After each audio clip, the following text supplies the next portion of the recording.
हमें यहाँ पे दो कंपाउंड्स पढ़ने होते हैं। पहला होता है आपका फर्स्ट कंपाउंड, यहाँ पे आता है पोटेशियम डाइक्रोमेट।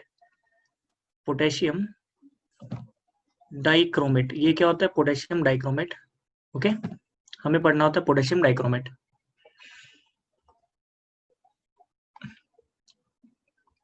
कोई बता सकता है इसका फॉर्मूला क्या है पोटेशियम डाइक्रोमेट का? यस, इसका फॉर्मूला क्या होता है? K2Cr2O7। K2Cr2O7 ये होता है potassium dichromate. Okay, potassium dichromate. इसका देखो प्रिपरेशन, हमें इसमें क्या पड़ता है? इसका प्रिपरेशन पढ़ना होता है, इसके प्रॉपर्टीज और इसके कुछ reaction. Preparation of potassium dichromate. Okay, हमें यहाँ पे पढ़ना है प्रिपरेशन ऑफ पोटेशियम डाइक्रोमेट। अब देखो ये बनता है कैसे। तो पहली स्टेप में हमें बनाना पड़ता है सोडियम डाइक्रोमेट। तो पहले क्या बनाएंगे? Sodium dichromate, Na2CrO4। CrO4 तो आपके पास रहता है FeCr2O4। इसका रिएक्शन करेंगे हम 16 moles of NaOH plus 7O2। इसके 4 मोल्स लेंगे तो हमें प्रोडक्ट मिलता है 8 Na2CrO4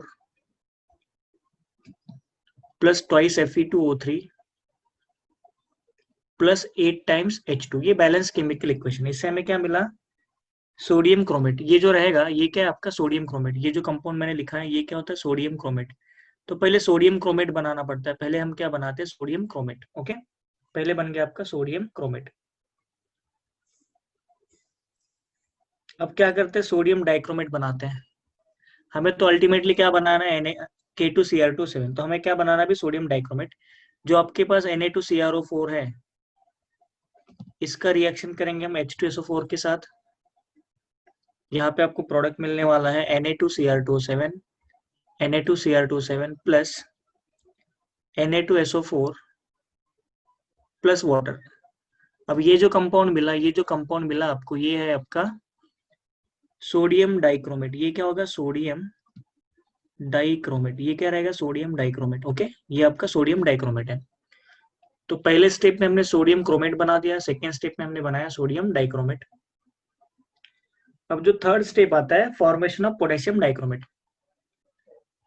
थर्ड स्टेप में क्या करेंगे? जो Na2Cr2O7 है, Na2Cr2O7 प्लस इसका रिएक्शन करेंगे KCl के साथ। तो अब देखो प्रोडक्ट क्या आता है? K2Cr2O7 प्लस बाय प्रोडक्ट क्या आएगा यहाँ से आपका? Twice NaCl। तो हमें अल्टीमेटली क्या बनाना था? ये बनाना था पोटेशियम डाइक्रोमेट। ये क्या हो गया आपका? Potassium dichromate. Now this one is potassium dichromate. Okay, ये क्या रहेगा आपका? Potassium dichromate. तो ये 3 स्टेप में बनता है। पहला स्टेप, ये स्टेप 1 हो गया, ये स्टेप 2 हुआ, और ये आपका स्टेप 3 हो गया। तो ये 3 स्टेप में बनता है पोटेशियम डाइक्रोमेट। सुजल, प्रथमेश, नीरज, किरण। ओके, इसको कॉपी कर लिया, इसका स्क्रीनशॉट ले लो।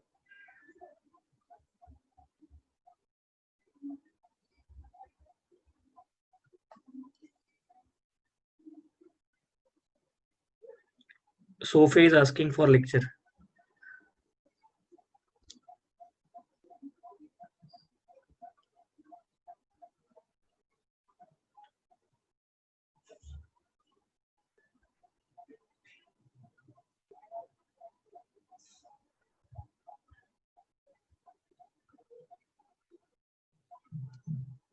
ठीक है, अभी कौन कौन आ गया? ईश्वर, किरण, नीरज, प्रथमेश, सोफिया। ठीक है, सुजल कॉपी कर लिया आप लोगों ने? इस पे आपको थ्योरेटिकली बोर्ड में भी क्वेश्चन पूछा जाता है और इसमें आपको जेई पे भी क्वेश्चन पूछा जाता है। अभी जो पोटेशियम डाइक्रोमेट है, इसके पढ़ेंगे हम प्रॉपर्टीज। हमें इसके क्या पढ़ना होता है? प्रॉपर्टीज। तो ये क्या प्रॉपर्टीज शो करता है? पहली बात तो नेक्स्ट हम लिखेंगे properties of potassium dichromate. Properties of K2Cr2O7। पहले तो इसका स्ट्रक्चर बनाते हैं हम। K2Cr2O7, Cr double bond O, chromium double bond oxygen. यहाँ पे रहेगा OK और यहाँ पे भी क्या रहेगा? OK।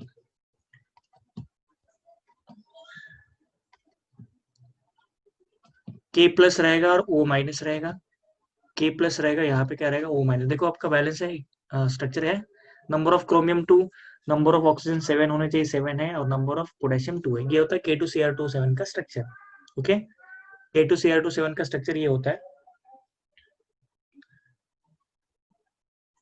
देखो इसके प्रॉपर्टीज का कलर देखो, ऑरेंज रेड कलर होता है। ये क्या रहेगा? Orange red colour, orange red होता है। सॉल्युबल इन कोल्ड वाटर या सॉल्युबल इन हॉट वाटर करते हैं, soluble in hot water, readily soluble in hot water, और कोल्ड वाटर में क्या होता है? मॉडरेटली। नेक्स्ट, अगर पोटेशियम क्रोमेट को मैं हीट कर दूं, जैसे पोटेशियम क्रोमेट को हम हीट करेंगे, K2Cr27 को हाई टेम्परेचर पे हीट किया जाता है, तो देखो क्या मिलता है आपको। मिलता है K2CrO4 4 टाइम्स, प्लस यहाँ पे मिलता है ट्वाइस Cr2O3, प्लस यहाँ पे मिलेगा आपको 3 टाइम्स ऑक्सीजन गैस। तो यहाँ पे हमें क्या मिलेगा? Potassium chromate.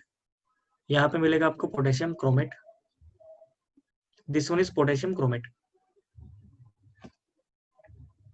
ये क्या रहेगा आपका? Potassium chromate. मैं इसके इंपॉर्टेंट प्रॉपर्टीज आपको पढ़ाने वाला हूँ बस। नेक्स्ट प्रॉपर्टी आता है रिएक्शन विथ अल्कली, है ना। जब ये अल्कली के साथ रिएक्ट होता है, देखो क्या होता है, इसका नेक्स्ट रिएक्शन होता है K2Cr2O7 को अगर मैं बेस के साथ रिएक्ट करूँ अल्कली के साथ, जैसे इसका रिएक्शन किया जाएगा ट्वाइस KOH के साथ, ट्वाइस KOH के साथ, तो प्रोडक्ट मिलता है आपको ट्वाइस K2CrO4 प्लस यहाँ पे आपको मिलेगा H2O मॉलिक्यूल। ये भी क्या रहेगा? Potassium chromate, potassium chromate.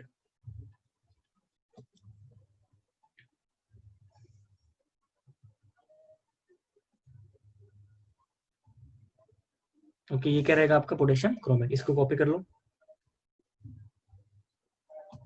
अब जो नेक्स्ट रिएक्शन आ रहा है इसी का प्रॉपर्टीज, ये बहुत ज्यादा इंपॉर्टेंट है, वेरी इंपॉर्टेंट बोल सकते हैं इसको। क्रोमाइल क्लोराइड टेस्ट, ये क्या रहेगा आपका? Chromyl chloride test. ओके, ये रहेगा आपका chromyl chloride test.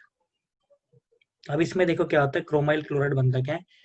Chromyl chloride का फॉर्मूला होता है, ये जो क्रोमाइल क्लोराइड होता है ना, इसका फॉर्मूला होता है CrO2Cl2, CrO2Cl2, ये होता है आपका क्रोमाइल क्लोराइड। ओके, जब K2Cr27 को हम NaCl और H2SO4 के साथ हीट करते हैं या रिएक्ट करवाते हैं, तो आपको मिलता है क्रोमाइल क्लोराइड। K2Cr27 का फॉर्मूला क्या होगा? K2Cr2O7, यहाँ पे क्या रहेगा? ये K2Cr27 प्लस 4 टाइम्स यहाँ पे NaCl रहेगा, और हमें यूज करना है यहाँ पे 6 मोल्स ऑफ H2SO4।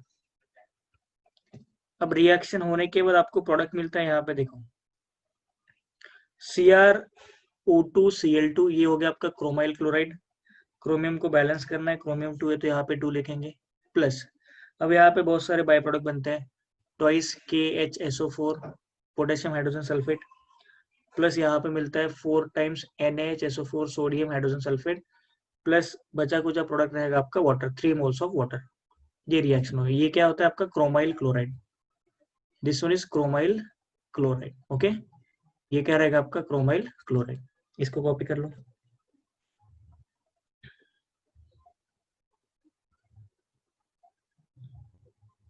और ये स्ट्रॉन्गेस्ट ऑक्सीडाइजिंग एजेंट होता है। K2Cr2O7 acts as strongest oxidizing agent, strongest oxidizing agent। तो ये जनरली क्या करता है? प्राइमरी अल्कोहल को, जैसे ये प्राइमरी अल्कोहल है 1 डिग्री अल्कोहल, 1 डिग्री अल्कोहल को ऑक्सीडाइज करके ये बनाता है K2Cr2O7, कन्वर्ट करेगा इसको कार्बोक्सिलिक एसिड में। देखो इसका काम क्या है? ये जो CH2OH ग्रुप है ना, इस ग्रुप को ये COH में कन्वर्ट करता है। ये क्या करेगा? उसको COH में कन्वर्ट करेगा। इसको कॉपी कर लो।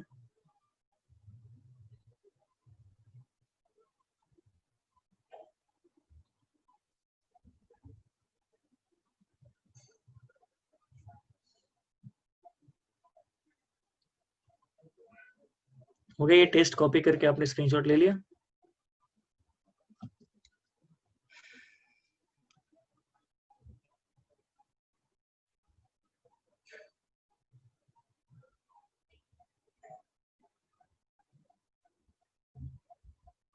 Okay, done.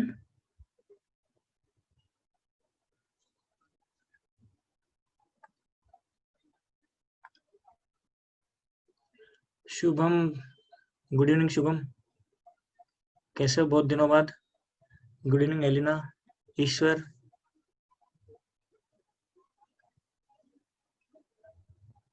आयुष किधर है? आयुष नहीं है ना आज? ठीक है। फर्स्ट स्लाइड, हाँ कल्याणी आप भी आ गई क्या? देखो आज का फर्स्ट स्लाइड ये था, पोटेशियम डाइक्रोमेट। ये फर्स्ट स्लाइड है।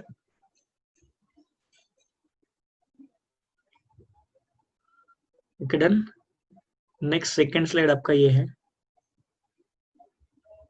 ये सेकंड स्लाइड है, प्रॉपर्टीज ऑफ पोटेशियम डाइक्रोमेट।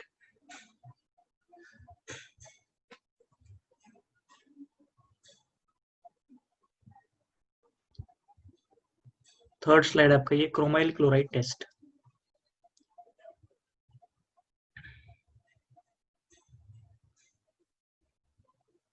ठीक है, इसके एक दो और प्रॉपर्टीज आते हैं, नेक्स्ट हम पढ़ेंगे इसके प्रॉपर्टीज। और एक प्रॉपर्टी आता है इसमें, oxidising properties.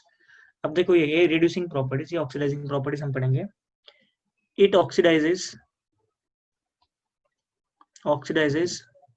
Iodide iodide into iodine. ये आयोडाइड को I2 में कन्वर्ट करता है। आयोडाइड को क्या करेगा? I2 में कन्वर्ट करता है। इसका काम क्या है? आयोडीन को I2 में कन्वर्ट करना, आयोडाइड को I2 में कन्वर्ट करना। अब देखो इसका रिएक्शन होता क्या है, एक नॉर्मल रिएक्शन बोलता हूँ मैं। जैसे पोटेशियम आयोडाइड है, इसका रिएक्शन अगर K2Cr2 के साथ करेंगे तो ये क्या करेगा?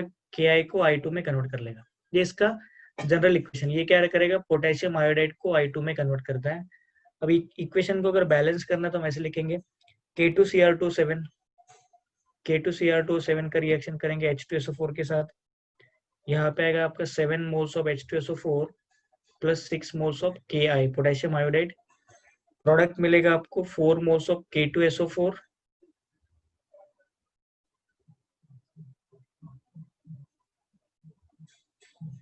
बैलेंस कर लेंगे रिएक्शन, प्लस आपको मिलेगा Cr2SO4 whole thrice plus 7H2O plus 3 moles of I2, 3 moles of I2। देखो रिएक्शन बैलेंस है,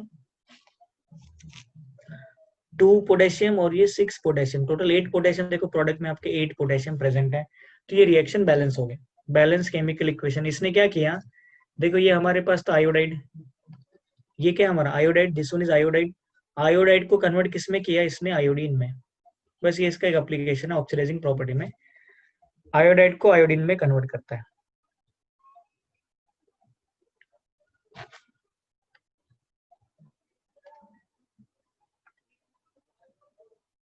नहीं, ये डीएनए ब्लॉक का ही लेसन है ना, ये डीएनए ब्लॉक ही है।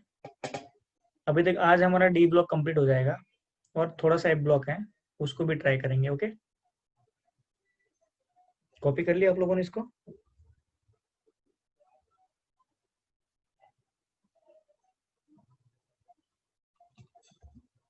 ठीक है। नाउ नेक्स्ट एप्लीकेशन देखो इसका क्या होता है प्रॉपर्टीज में। ये क्या करता है? इट ऑक्सीडाइजेस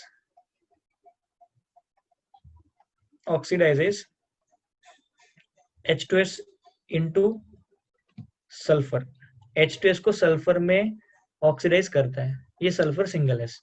तो इसका काम क्या? H2S का रिएक्शन अगर मैं K2Cr2 के साथ करता हूँ तो हमें क्या मिलता है? Simple sulphur. ये हो गया इसका जनरल इक्वेशन। तो H2S को क्या करेगा? वो सल्फर में कन्वर्ट करता है, H2S को ये सल्फर में कन्वर्ट कर लेगा।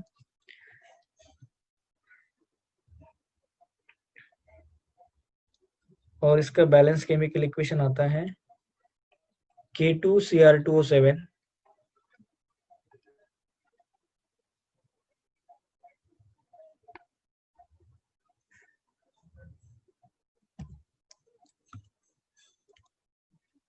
हाँ, कोई भी ऑक्सीडाइजिंग एजेंट या कैटलिस्ट कॉस्टली होता है। K2Cr2O7 का रिएक्शन करेंगे H2SO4 के साथ, कंपल्सरी यहाँ पे 4 मोल्स ऑफ H2SO4 यूज करेंगे, प्लस यहाँ पे आपको यूज करना है H2S 3 मोल्स ऑफ H2S, बस रिएक्शन बैलेंस करने के लिए। आप नॉर्मली रिएक्शन को बैलेंस कर सकते हो। यहाँ पे आपको मिलेगा 3 moles of sulphur plus Cr2SO4 whole thrice plus आपको मिलेगा यहाँ पे 7 moles of H2O plus potassium 2 बच गया ना, तो आपको मिलेगा K2SO4। तो इसने क्या किया, ये जो कंपाउंड है, ये जो कंपाउंड है ये होता है हाइड्रोजन सल्फाइड। ये क्या रहेगा आपका हाइड्रोजन सल्फाइड। हाइड्रोजन सल्फाइड को इसने किस में कन्वर्ट किया, नॉर्मल सल्फर में इसने ऑक्सीडाइज कर दिया, है ना। H रिमूव हो गया ना, रिमूवल ऑफ H मतलब ऑक्सीडेशन। ये आपका रिएक्शन क्या ऑक्सीडेशन है, ये रिएक्शन क्या रहेगा आपका ऑक्सीडेशन।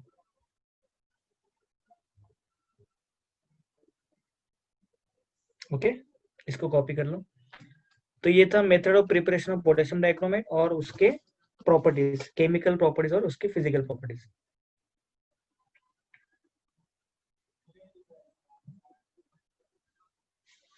अभी ये बनाया है तो इसके कुछ ना कुछ तो यूजेस होंगे, ऐसे नहीं बनाया होगा, करेक्ट। अब इसके यूजेस लिखते हैं, यूजेस ऑफ पोटेशियम डाइक्रोमेट। आप सबने इसको कॉपी कर लिया क्या, कॉपी कर लिया सब लोगों ने इसको, ठीक है। अब देखते हैं इसके यूजेस कि इसको हम कहाँ कहाँ पे यूज कर सकते हैं। तो नेक्स्ट हेडिंग बना दो, यूजेस ऑफ K2Cr27, K2Cr27 के यूजेस। ओके, इसका पहला यूज है, it is used in leather industry, used in leather industry, oxidation process के लिए ये यूज किया जाता है लेदर इंडस्ट्री। नेक्स्ट सेकंड आता है used in photography, used in photography,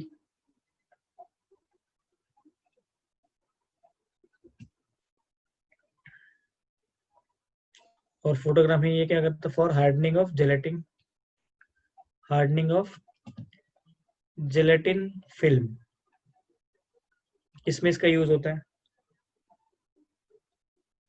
इसका मेन यूज क्या होता है, used, it is used, used as oxidizing agent, oxidizing agent in organic reactions, in organic reactions। जैसे अल्कोहल का ऑक्सीडेशन करना है तो हम इसको यूज कर सकते हैं। ओके, तो ये इसके कुछ यूजेस हो गए, ठीक है, ये जनरल इसके यूजेस हो गए। अब इसका स्ट्रक्चर, जैसे मैंने अभी आपको स्ट्रक्चर बना के दिखाया था, फिर से एक बार स्ट्रक्चर बना देता हूँ, पोटेशियम डाइक्रोमेट का स्ट्रक्चर। ओके, या डाइक्रोमेट आयन। देखो दो होते हैं आपके पास, एक क्रोमेट आयन होता है, एक रहेगा आपका क्रोमेट आयन। क्रोमेट आयन होता है CrO4 माइनस, और एक होता है आपका डाइक्रोमेट आयन। डाइक्रोमेट का मतलब क्या होता है, Cr2O7 माइनस 2, ये होता है आपका डाइक्रोमेट आयन। दोनों के स्ट्रक्चर बनाते हैं। क्रोमेट आयन का स्ट्रक्चर ये होगा -2, ये भी -2 रहेगा, Cr double bond O, double bond oxygen O minus, और यहाँ पे O माइनस, ये इसका स्ट्रक्चर है। टेट्राहेड्रल स्ट्रक्चर होता है, ये कैसा रहेगा, tetrahedral structure, tetrahedral structure. Okay, Cr2O7 का क्या रहेगा, chromium double bond oxygen, double bond oxygen, यहाँ पे आएगा O minus oxygen, chromium double bond oxygen, double bond oxygen, यहाँ पे आ जाएगा आपका O माइनस। ये रहेगा डाइक्रोमेट का स्ट्रक्चर। इसका जो बॉन्ड एंगल होता है, ये बॉन्ड एंगल होता है 130 डिग्री, 130 डिग्री यहाँ पे बॉन्ड एंगल रहेगा। क्रोमियम यहाँ पे इसका ये बॉन्ड लेंथ होता है 180 पिकोमीटर, और ये होता है 160 पिकोमीटर। पूछा नहीं जाएगा आपको बॉन्ड लेंथ वगैरह, फिर भी लिख लो।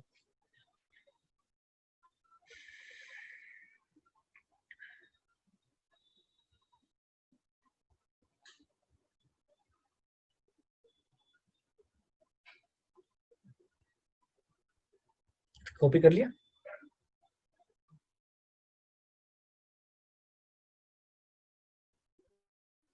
चलिए नेक्स्ट आता है पोटेशियम डाइक्रोमेट। नेक्स्ट आपका होता है compound potassium dichromate, potassium permanganate. Dichromate तो हो गया ना आपका, डाइक्रोमेट यहाँ पे हो गया। अभी हमें क्या पढ़ना है, पोटेशियम परमैंगनेट, KMnO4। वो क्या होता है, KMnO4।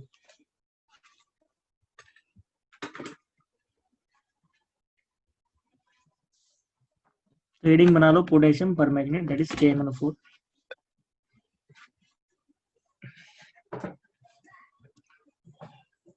नेक्स्ट हेडिंग बना दो पोटेशियम परमैंगनेट।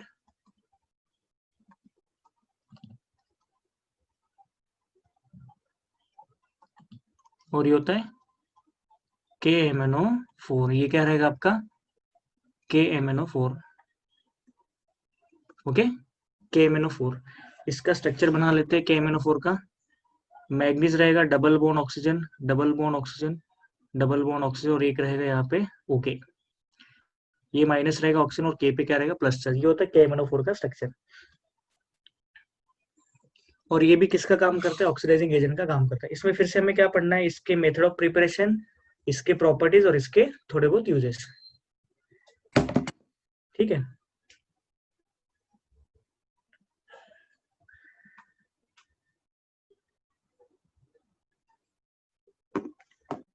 अब इसका पढ़ते हैं method of preparation of potassium permanganate. तो इसको कैसे प्रिपेयर करते हैं, अब देखो इसका प्रिपरेशन। नो फर्स्ट स्टेप में देखो क्या करना है। पहले हम बनाएंगे, ये डायरेक्टली भी बना सकते हो पोटेशियम परमैंगनेट, ऐसे कुछ नहीं है। तो पहले हम बनाते हैं potassium magnet.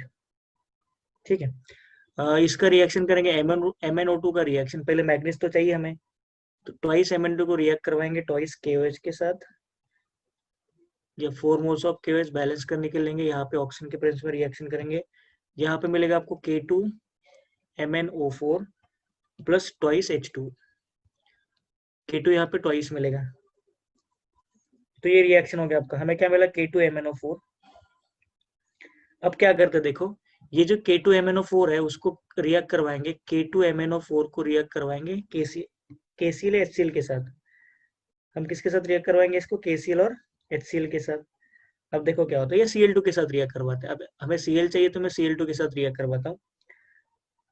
Twice K2MnO4 reaction हो जाने के बाद आपको प्रोडक्ट मिलता है यहाँ पे ट्वाइस KCl प्लस बचेगा आपका KMnO4। और KMnO4 कितना बचेगा ट्वाइस, तो ये रहेगा आपका पोटेशियम परमैंगनेट। यही क्या होता है पोटेशियम परमैंगनेट। ये हो गया इसका मेथड ऑफ प्रिपरेशन। ये क्या रहेगा इसका method of preparation. Simple technique है जिससे हम लोग पोटेशियम परमैंगनेट बनाते हैं। ओके, इसको कॉपी कर लो। अब इसके कुछ प्रॉपर्टीज और उसके कुछ यूजेस, फिर ये कंप्लीट हो जाएगा। अब इसके स्टार्ट करते हैं प्रॉपर्टीज।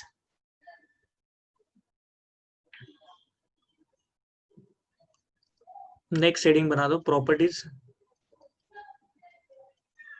प्रॉपर्टीज ऑफ KMnO4 के हम पढ़ते हैं प्रॉपर्टीज। तो इसका पहला प्रॉपर्टी आता है, पहले तो कलर देखेंगे, डार्क वॉयलेट कलर होता है। इसका कलर क्या होता है, डार्क वॉयलेट कलर है ना, dark violet in colour. Next property आता है soluble in hot water, soluble in hot water। और कोल्ड वाटर में ये मॉडरेटली होता है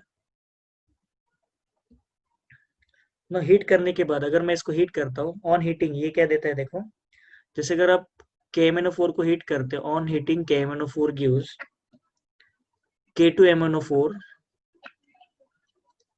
प्लस आपको यहाँ पे क्या मिलेगा K2MnO4 प्लस बचा मैग्नीज ना, MnO2 प्लस आपको मिलेगा यहाँ पे ऑक्सीजन गैस। तो K2MnO4 यहाँ पे मिला आपको as a product. Next reaction with alkali. जब रिएक्शन विद अल्कली, अल्कली का मतलब base, reaction with alkali, alkali के साथ देखो इसका रिएक्शन क्या होगा। जैसे पोटेशियम परमैंगनेट को मैं रिएक्ट करा वो KOH के साथ, पोटेशियम परमैंगनेट KMnO4 अगर KOH के साथ रिएक्ट करते हैं तो प्रोडक्ट मिलता है हमें K2MnO4। K2MnO4 ये क्या रहेगा आपका product, K2MnO4 plus twice H2O plus O2 gas. Potassium को बैलेंस करना है, पोटेशियम को बैलेंस करने के लिए क्या करना पड़ेगा बताओ। ये रहेगा आपका 4 मोल्स ऑफ KOH, यहाँ पे क्या करेंगे हम ट्वाइस कर देंगे, तो बैलेंस हो गया रिएक्शन। ट्वाइस नहीं, यहाँ पे 4 करना पड़ेगा हमें। ये रहेगा आपका बैलेंस केमिकल इक्वेशन। ओके, तो ये रिएक्शन विद अल्कली हो गया। Next reaction with acid, acid के साथ भी रिएक्ट करता है, रिएक्शन विद एसिड, एसिड के साथ भी रिएक्ट कर लेता है। मोस्टली हम H2SO4 के साथ रिएक्शन करवाते हैं, जैसे KMnO4 का रिएक्शन करते हैं H2SO4 के साथ। अब इसमें रिएक्शन से आपको थोड़े से रिएक्शन याद भी रखने पड़ेंगे, ये आपको लर्निंग वाला पार्ट है, इसमें कुछ ऐसे टेक्निक भी नहीं है जो हम बता सकते हैं, लर्निंग वाला पार्ट है। ये बनाएगा Mn2O7, मैग्नीज ऑक्साइड बनता है Mn2O7, ये बनाएगा ट्वाइस KHSO4 प्लस यहाँ से लिबरेट होता है 5 ऑक्सीजन, ये वाटर मॉलिक्यूल, वाटर को लिबरेट। ओके,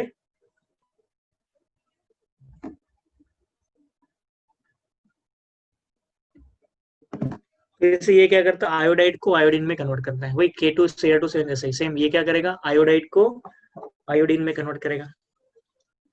नेक्स्ट है convert iodide into iodine, iodine क्या होता है आपका I2। ओके, आयोडीन क्या रहेगा I2, वही रिएक्शन रहेगा जनरल इक्वेशन आपका। जैसे फॉर एग्जांपल आपके पास ये Ki है, पोटेशियम आयोडाइड, इसका रिएक्शन KMnO4 के साथ करेंगे तो ये क्या बनाता है I2, I2 क्या रहेगा आपका I2, ये जनरल इक्वेशन है, ये क्या रहेगा आपका जनरल इक्वेशन। फिर next convert H2S into sulphur, तो वही H2S को अगर मैं इसके साथ रिएक्ट करवाऊँ KMnO4 के साथ तो ये क्या कर लेगा, सल्फर में कन्वर्ट हो जाएगा। ठीक, किसमें कन्वर्ट हो जाएगा, सल्फर में। तो इसके कुछ रिएक्शन हो गए। और KMnO4 को अल्कलाइन KMnO4, मैं यहाँ पे एक रिएजेंट का नाम लिखवाता हूँ, ये देखो क्या करता है, alkaline KMnO4, alkaline KMnO4 called as Baeyer's reagent, आपने नाम सुना होगा बेयर्स रिएजेंट।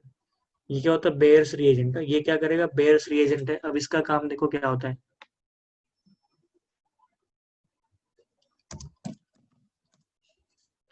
हाँ एक सेशन हम, एक दिन हम क्या करने वाले हैं, रिएक्शन मैकेनिज्म हम पढ़ेंगे। मैंने SN1 SN2 आपको पढ़ा दिया है। ओके, E1 E2 भी हमने पढ़ा है। हाँ शुभम क्या कर लेना, SN1 SN2 के वीडियोस है अपने यूट्यूब चैनल पे, जेटा साइंस के, और E1 E2 के भी रिएक्शंस के वीडियोस है, आप उसको देख लेना। ओके,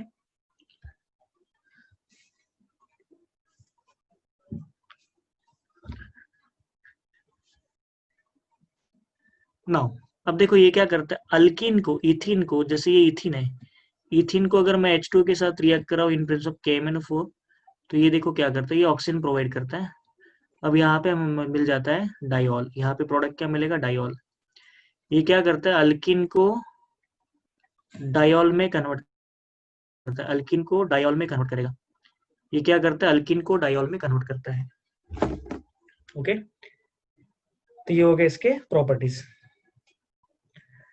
अब इसके दो चार यूजेस भी लिख लेंगे। अब इसके यूजेस हैं, पहला यूज ये तो acts as oxidising agent,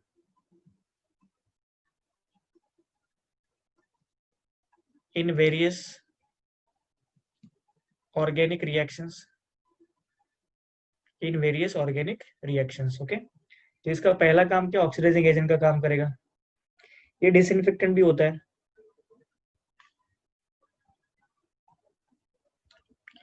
disinfectant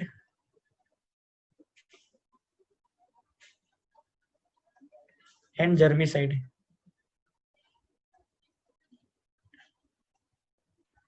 disinfectant का और जर्मिसाइड का भी काम किया करता है ये। Used in dry cells, used in dry cells, है ना, ड्राई जो ना बैटरीज होते हैं, ड्राई सेल्स वाले बैटरी, उसमें यूज किया जाता है।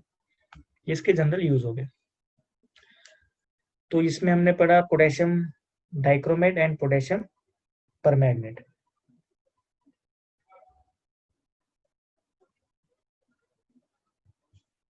तो इसके कुछ कंपाउंड्स हो गए।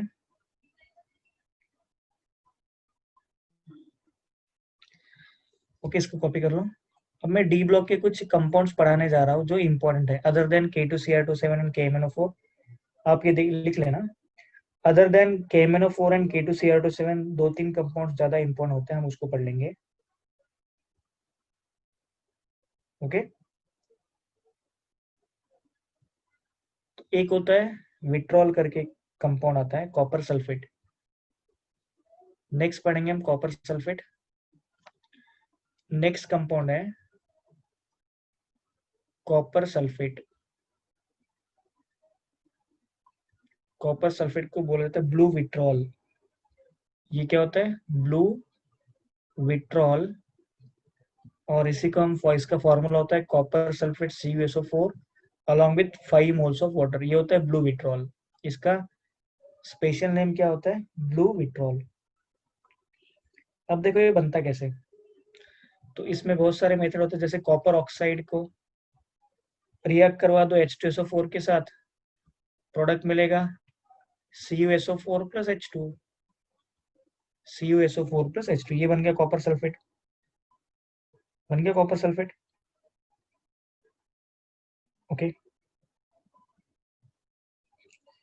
या कमर्शियली हम इसको बना सकते हैं। अगर कमर्शियल स्केल पे बनाना है तो देखो कमर्शियल स्केल पे कैसे बनाएंगे, जो इंडस्ट्री में बनता है।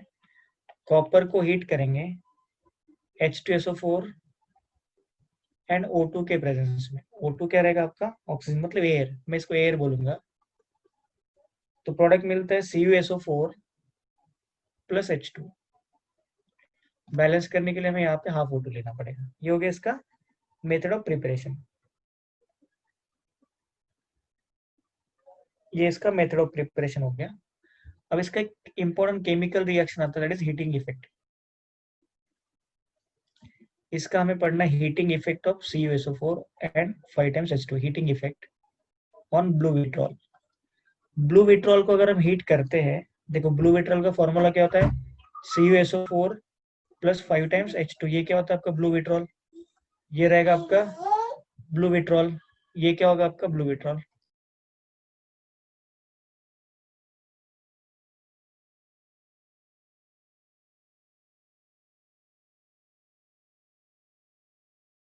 ये आपका होगा ब्लू विट्रॉल। ब्लू विट्रॉल को अगर मैं हीट करता हूँ, ब्लू विट्रॉल को अगर मैं हीट करता हूँ, जब मैं इसको हीट करूंगा तो यहाँ पे आपको मिलेगा पेल ब्लू कॉपर सल्फेट मिलता है along with 3 moles of H2। Pale blue मिलता है। ओके, नाउ नेक्स्ट, अगर मैं इसको और 100 डिग्री सेल्सियस पे हीट कर दूं, ये रिएक्शन रिवर्सिबल होता है, वापस भी आ सकता है। ओके आयुष, अभी आए क्या आप? चलेगा, तो बाद में इसका रिकॉर्डिंग देख लेना आयुष। वैसे यूट्यूब लाइव से अपना जूम पे नेटवर्क इशू, नेट ज्यादा कम लगता है। नॉर्मल स्पीड पे भी जूम चल जाता है, बट यूट्यूब लाइव पे थोड़ा सा नेट आपको ज्यादा लगेगा। तो 100 डिग्री सेल्सियस पे अगर इसको हीट करते तो आपको मिलता है copper sulphate along with 1 mole of water. तो ये मिलता है आपको ब्लू, ये रहेगा blue white, bluish white, bluish white. Okay, हाँ वीडियो देख लेना, सही है। अगर मैं इसको 230 डिग्री सेल्सियस पे हीट करूँ या 250 डिग्री सेल्सियस पे अगर हीट करता हूँ, तो प्रोडक्ट मिलता है आपको कॉपर सल्फेट, CuSO4 बन जाता है। ये क्या होता है आपका? Pure copper sulphate. फिर अगर कॉपर सल्फेट को आप 700 डिग्री सेल्सियस पे हीट करते हो, तो प्रोडक्ट मिलता है आपको copper oxide plus SO3 gas. Okay, हमें क्या मिलता है? Copper oxide plus SO3 gas. तो ये इसका एक इंपॉर्टेंट कंपाउंड है।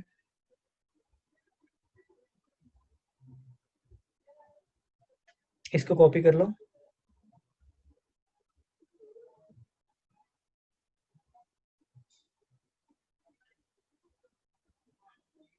चलिए, ये तो हो गया आपका ब्लू विट्रॉल। ओके, तो इसके कुछ कंपाउंड्स हैं, और एक दो कंपाउंड है। सिल्वर नाइट्रेट करके आता है AgNO3। नेक्स्ट क्या आता है? Silver nitrate. सिल्वर नाइट्रेट ये क्या होता है AgNO3, और इसी कंपाउंड को हम बोलते हैं लुनार कॉस्टिक। लुनार,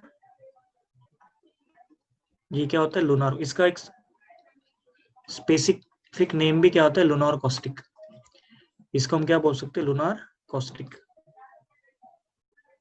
ये रहेगा आपका लुनार कॉस्टिक। इसको बनाना तो सिंपल मेथड है, सिल्वर को नाइट्रिक एसिड के साथ रिएक्ट कर तो बन जाता है AgNO3। सिल्वर कॉस्टली होता है ना, सिल्वर को अगर मैं नाइट्रिक एसिड के साथ रिएक्ट करवाता हूँ तो हमें मिलता है यहाँ पे AgNO3।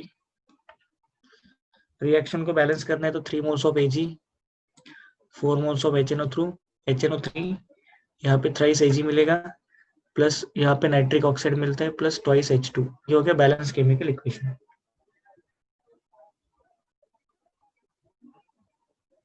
ओके, अगर AgNO3 का हम रिएक्शन करते, इसका रिएक्शन देखो, इसका AgNO3 को अगर मैं रिएक्ट करवाता हूँ KCN के साथ तो प्रोडक्ट मिलता है हमें AgCN। AgCN को अगर मैं फिर से KCN के साथ रिएक्ट करवाऊं तो प्रोडक्ट मिलता है हमें पोटेशियम AgCN होल ट्वाइस। और ऐसे कंपाउंड्स को हम क्या नाम देते हैं, ऐसे कंपाउंड्स को हम क्या नाम देते हैं बताओ, ऐसे कंपाउंड्स को हम क्या नाम देते हैं, कोई बताएगा मुझे ऐसे कंपाउंड्स को क्या नाम दिया जाता है। ये कौन सा कंपाउंड है, हमने एक स्पेशल चैप्टर पढ़ा इसके लिए। This type of compounds are called as, comment करो कौन से कंपाउंड होते हैं ये।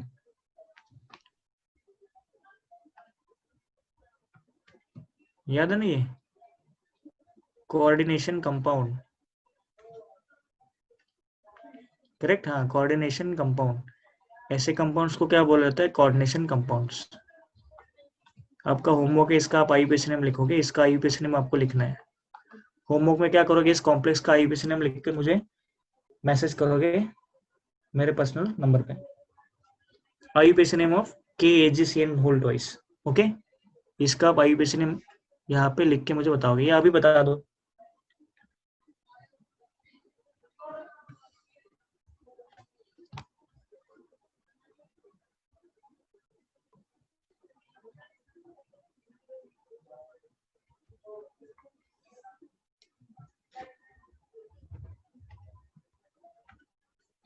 तो देखो ये K प्लस होगा और ये माइनस रहेगा, करेक्ट। माइनस है तो आपको क्या लगाना पड़ेगा, सिल्वर को क्या लिखते हैं हम अर्जेंटेट ना, अर्जेंटेनेट। ये इसका नाम होता है पोटेशियम अर्जेंटोसाइनाइड। इसका एक जनरल नेम क्या होता है पोटेशियम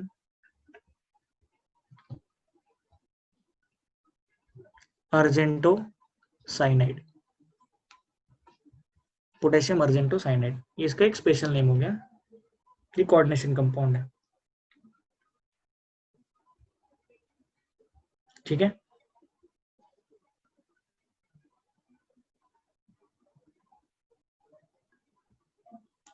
तो यहाँ पे जनरली आपका डी ब्लॉक एलिमेंट्स कंप्लीट होता है। अब बचता है आपका एफ ब्लॉक एलिमेंट्स। अब हमें यहाँ पे एफ ब्लॉक एलिमेंट्स भी पढ़ना है।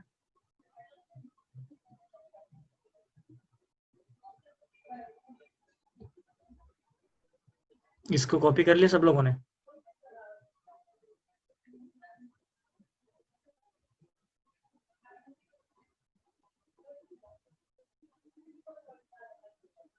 अब स्टार्ट करेंगे हम F block elements. Next heading बना दो एफ ब्लॉक एलिमेंट्स।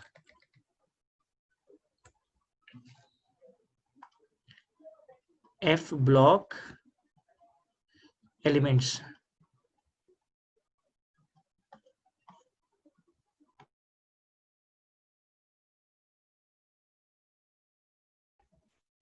यहाँ पे हमें पढ़ना है एफ ब्लॉक एलिमेंट्स।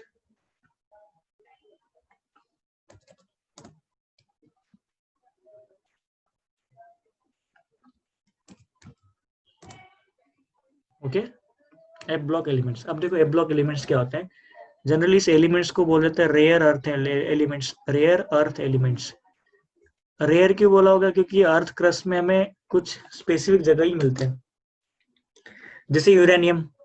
यूरेनियम हर जगह मिलेगा क्या आपको, नहीं, ये तो रेडियो एक्टिव एलिमेंट है ना, इसका तो सोर्सेज बहुत कम होते हैं, ये हर जगह नहीं मिलेगा ना। तो यूरेनियम क्या हो जाएगा आपका रेयर अर्थ एलिमेंट, जो कुछ स्पेसिफिक रीजन में ही मिलता है। तो इसलिए हम एफ ब्लॉक एलिमेंट्स को क्या बोलते हैं, रेयर अर्थ एलिमेंट। और इसी का दूसरा नाम क्या होता है, inner transition element.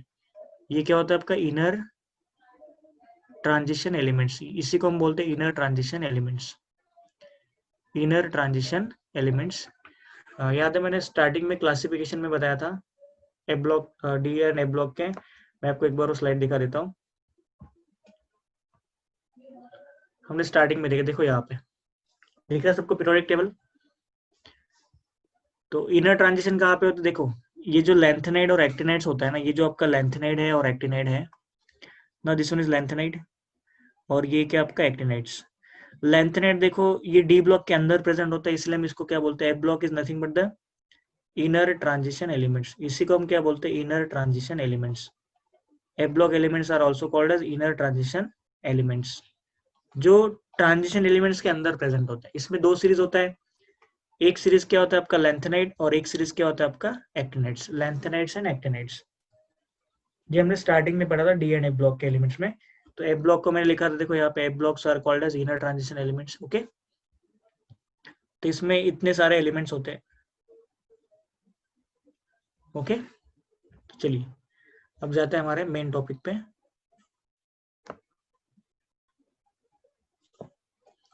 Inner transition, इसको इनर ट्रांजिशन एलिमेंट्स भी हम बोल सकते हैं, हमें इसको इनर ट्रांजिशन एलिमेंट्स भी बोलना है।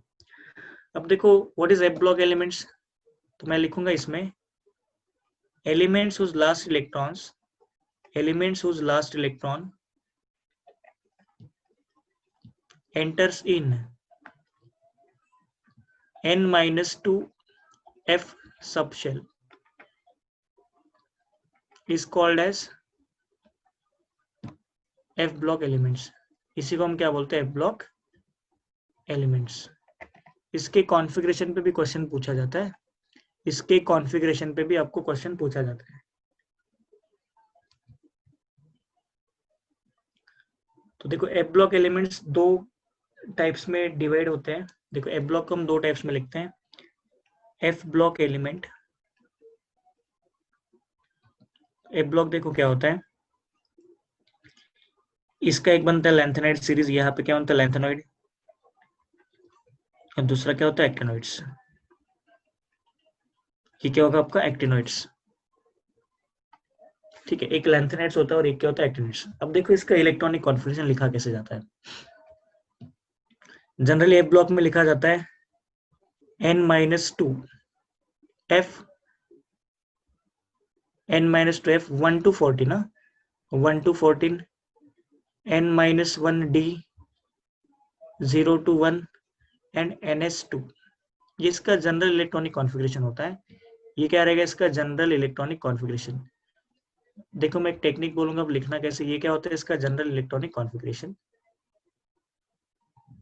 किसी भी एफ ब्लॉक का ये क्या होता है जनरल इलेक्ट्रॉनिक कॉन्फ़िगरेशन।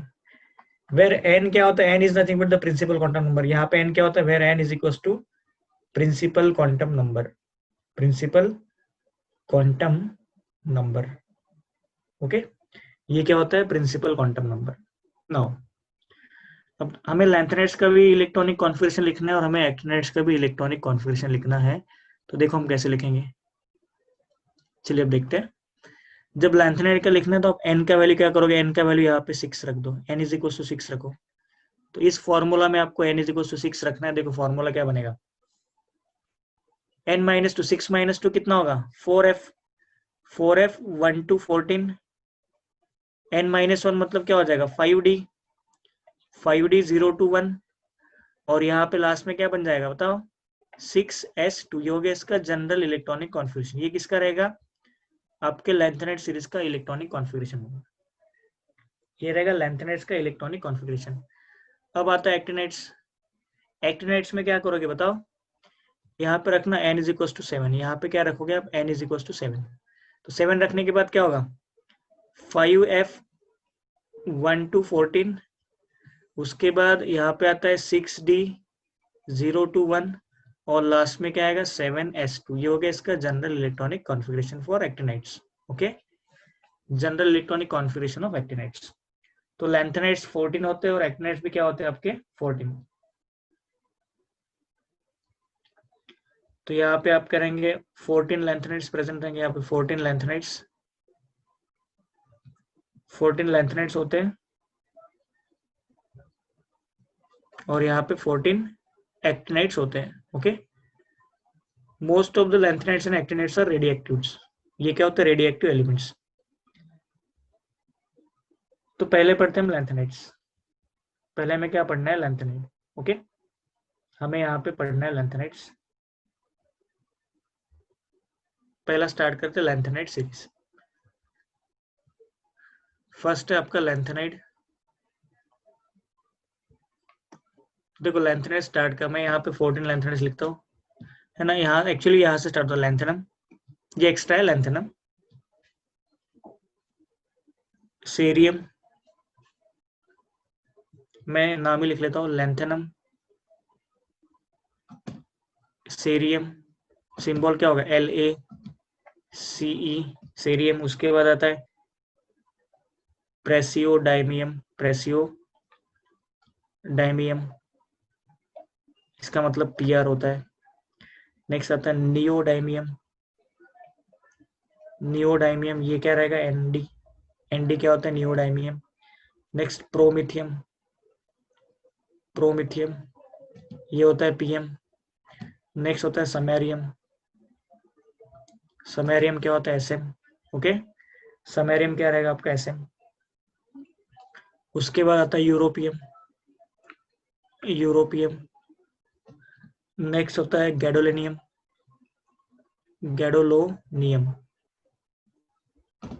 यूरोपियम को यू बोलेंगे, इसको जी, ये जीडी होता है।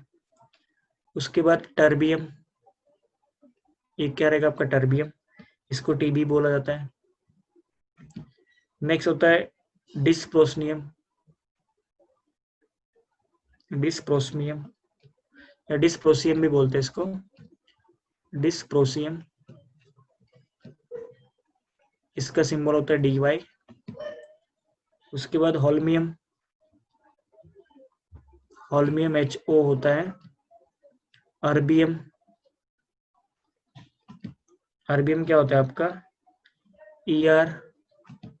नेक्स्ट आता है आपका थुलियम होता है TM। उसके बाद इटरबियम, ये होता है YB। और लास्ट में आता है ल्यूटेशियम होता है LU। ये हो गया आपके 14। ये नहीं होता लेंथेनाइड्स, इसके नीचे वाले जितने भी रहेंगे वो लेंथेनाइड्स। अब इसके एटॉमिक नंबर भी लिख लो। देखो एटॉमिक नंबर क्या होता है? स्टार्टिंग फ्रॉम 58, ये 57 होता है, और ये 58 से स्टार्ट होता है। 58, 59, 60, 61, 62, 3, 4, 5, 6, 7, 8, 69, 70 एंड लास्ट में क्या आएगा? 71। ओके, लास्ट में क्या रहेगा आपका? 71। तो ये टोटल होते हैं आपके लेंथेनाइड्स। अब मेन बात आती है हमें इसका लिखना है इलेक्ट्रॉनिक कॉन्फ़िगरेशन। हमें क्या लिखना होता है? इसका इलेक्ट्रॉनिक कॉन्फ़िगरेशन।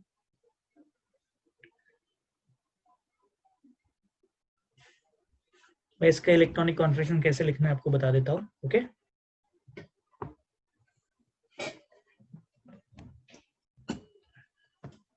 इसका स्क्रीनशॉट ले लो बस। अब इसका देखो इलेक्ट्रॉनिक कॉन्फ़िगरेशन लिखना कैसे है, सिंपल टेक्निक में बताता हूँ आपको एक।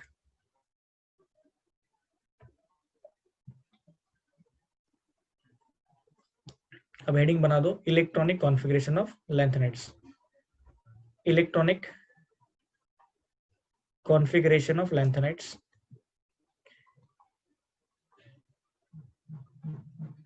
तो इसमें थोड़ा अलग है। पहले आपके पास 14 में लेंथेनम से स्टार्ट कर दो। Lanthanum, Lahore cents, cerium, प्रेसियोडाइमियम।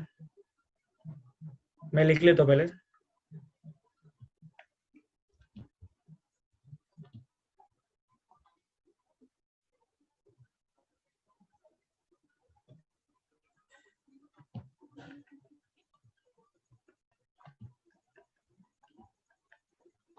देखो यहाँ पे मैंने लिखे 14 लेंथेनाइड्स। एटॉमिक नंबर 57 से लेके 71 तक। ये मेरे साथ लिखना है आपको।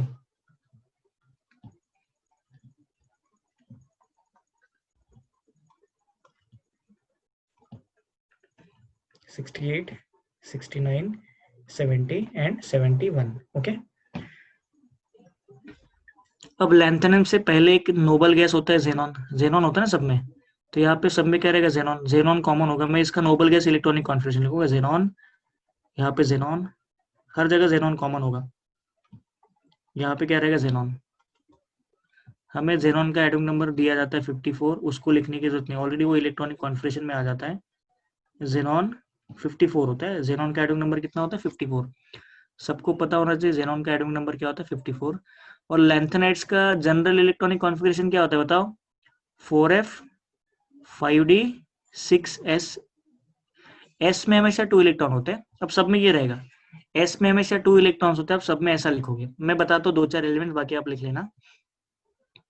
नो, एफ ब्लॉक में जनरली एफ ऑर्बिटल में हम कितने इलेक्ट्रॉन लिख पाते हैं, टोटल 14। तो मैं यहाँ पे लिखता हूँ 1 2 3 4 5 6 7 8 9 10 11 12 13 एंड 14।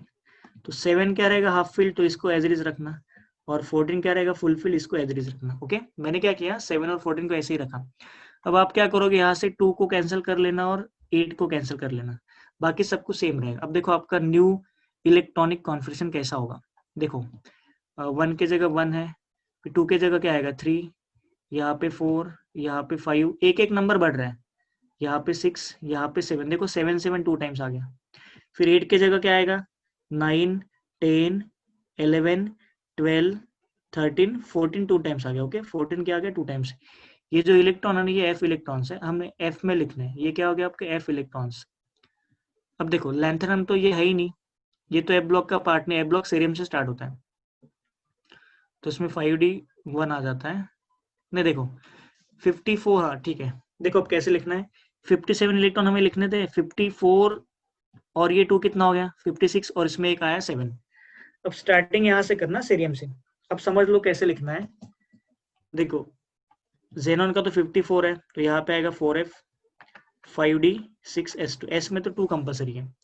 अब मुझे बताओ सेरियम यहाँ से स्टार्ट होगा, ये सेरियम से, हाँ सेरियम के एफ में कितने इलेक्ट्रॉन्स रहेंगे बताओ, ये एफ इलेक्ट्रॉन्स मैंने लिखवा के दिए। ये इलेक्ट्रॉन्स कैसे, एफ इलेक्ट्रॉन। सेरियम के एफ ऑर्बिटल में इलेक्ट्रॉन्स कितने होंगे, सेरियम के एफ ऑर्बिटल में इलेक्ट्रॉन्स कितने, 1। ओके, अब देखो डी में कैसे लिखोगे,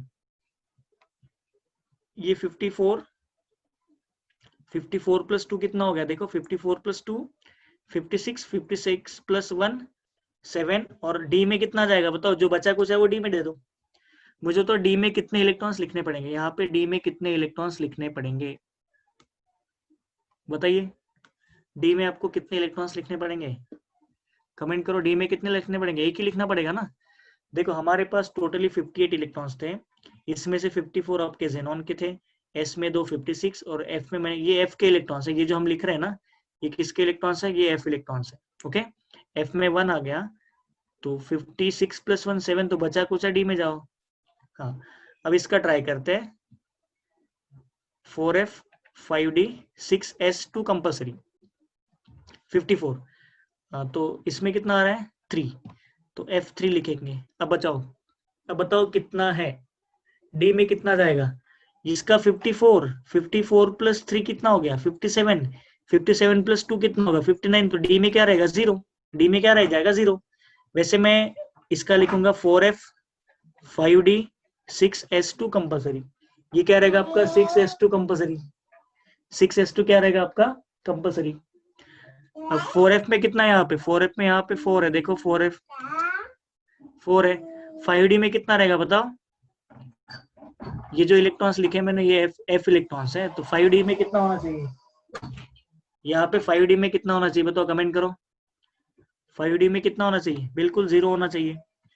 फिर इसके लिए ट्राई करते 4f 5d 6s2, s में कंपल्सरी 2 इलेक्ट्रॉन।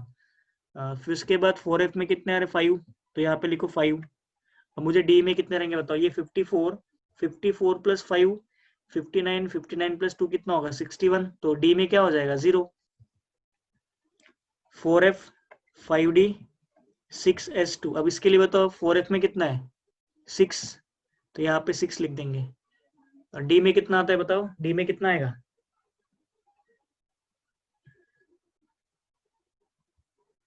डी में कितना आएगा